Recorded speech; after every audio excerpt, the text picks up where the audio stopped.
Saya Puja Rahayu. Kali ini saya akan membahas mengenai hukum juga pastinya.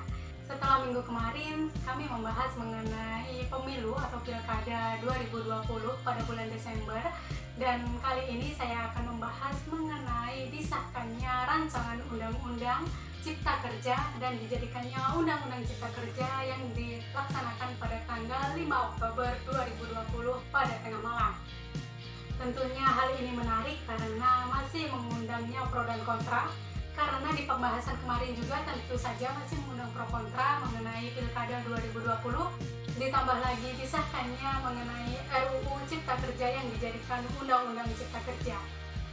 Sebelum kita masuk mengenai rancangan undang-undang, maka kita harus mengetahui sebenarnya seperti apa undang-undang itu dibentuk.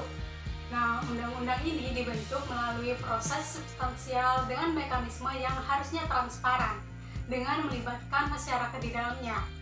Di dalam pembentukan undang-undang ini tentunya terdapat 3 mekanisme, yakni yang pertama anti-legislatif, lalu yang kedua legislatif, dan yang ketiga adalah post-legislatif.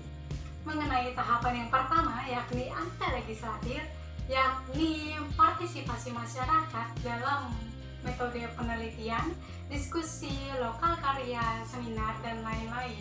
Di dalam hal ini nantinya akan kita peroleh naskah akademik yang harus dibahas untuk membahas rancangan undang-undang. Lalu di tahap yang kedua, yakni tahap legislatif, yakni partisipasi masyarakat melalui audiensi dengan DPR atau RUU alternatif, dan dapat dilakukan mengenai aspirasi-aspirasi masyarakat yang terdapat di media cetak. Lalu untuk tahap yang ketiga, yakni pos legislatif, biasanya berlangsung pada pengundangan, yakni melalui unjuk rasa, lalu pengujian dan sosialisasi yang dilakukan untuk mensosialisasikan undang-undang ini ke masyarakat luas. Itulah tahapan-tahapan di mana pembahasan rancangan undang-undang sehingga bisa dijadikannya undang-undang. Lalu yang kita perlu ketahui bahwa landasan berlakunya undang-undang itu ada 3. Yang pertama melalui landasan yuridis, landasan sosiologis, dan landasan filosofis. Seperti yang kita tahu bahwa undang-undang ini harus mencakup 3 hal ini. Ada satu contoh di mana adanya landasan yuridis yang berlaku, lalu adanya landasan filosofis yang berlaku, tetapi di dalam sosiologis tidak berlaku. Yakni sebagai contoh di dalam pasal 534 KUHP di mana disebutkan barang siapa secara terang-terangan menunjukkan suatu sarana untuk mencegah kehamilan, dalam konteks ini adalah alat kontrasepsi, maka dapat diancam pidana dengan maksimal kurungan penjara 2 bulan atau denda maksimal Rp3.000.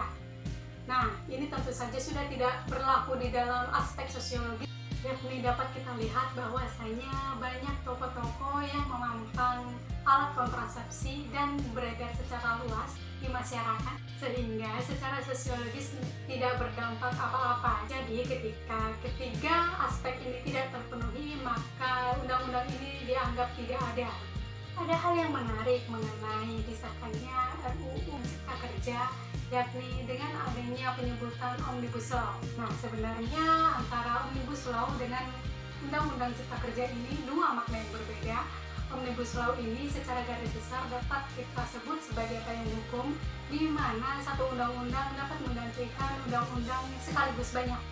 Omnibus Law ini merupakan tradisi dari negara-negara penganut Anglo-Saxon atau Common Law, yakni negara-negara di Amerika Serikat. Sehingganya Common Law ini juga disebut sebagai undang-undang di mana sekali mendayung 2-3 pulau terlampaui. Beberapa negara yang berhasil menerapkan Omnibus Law diantaranya adalah Irlandia, yakni pada tahun 2008 berhasil mencabut 3.225 undang-undang sekaligus dan berhasil menerapkan Omnibus Law. Selain itu ada Australia, Jerman, Singapura, dan lain-lain yang berhasil menerapkan sistem Omnibus Law ini. Kenapa kita perlu menerapkan Omnibus Law? Karena banyaknya undang-undang di Indonesia Indonesia yang tumpang tindih sehingganya perlu digantikan, tetapi ini membutuhkan waktu yang lama. Selain itu, demi untuk kegunaan efisiensi, makanya digunakanlah Omnibus Law ini untuk menghemat waktu yang ada. Lalu mengenai rancangan Undang-Undang Cipta Kerja yang sudah disahkan oleh DPR pada tanggal 5 Oktober 2020, maka akan diserahkan kepada Presiden untuk ditandatangani dan nantinya akan diundangkan dan diberi nomor lembar negara. Jika dalam waktu 30 hari Presiden tidak menandatangani undang-undang tersebut, maka secara otomatis undang-undang tersebut akan sah di negara Indonesia. Lalu bagaimana mengenai pasal-pasal yang kontroversi? Maka ketika undang-undang itu sudah disahkan dan diberi nomor lembar negara, bahkan diundangkan dan disebarluaskan ke masyarakat, masyarakat dapat mengajukan keberatannya melalui judicial review oleh Mahkamah Konstitusi dan nantinya dapat dibahas. Bahkan ketika nantinya Mahkamah Konstitusi mengabulkan, undang-undang tersebut bisa diganti per pasalnya atau bahkan dicabut undang-undangnya.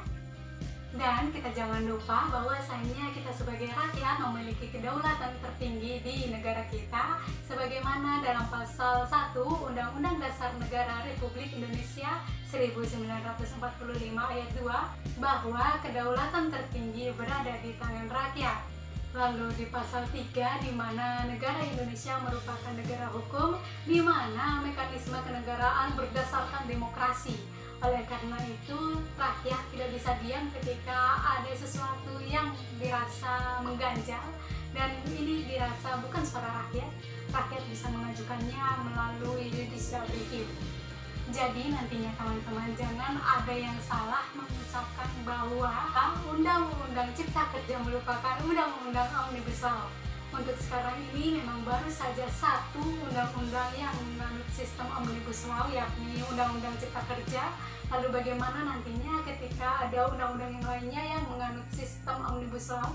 Jangan salah lagi ketika ada orang bertanya bahwasanya tahu tidak mengenai Omnibus Law, nanti Anda jawab bahwasannya Omnibus Law itu cipta kerja.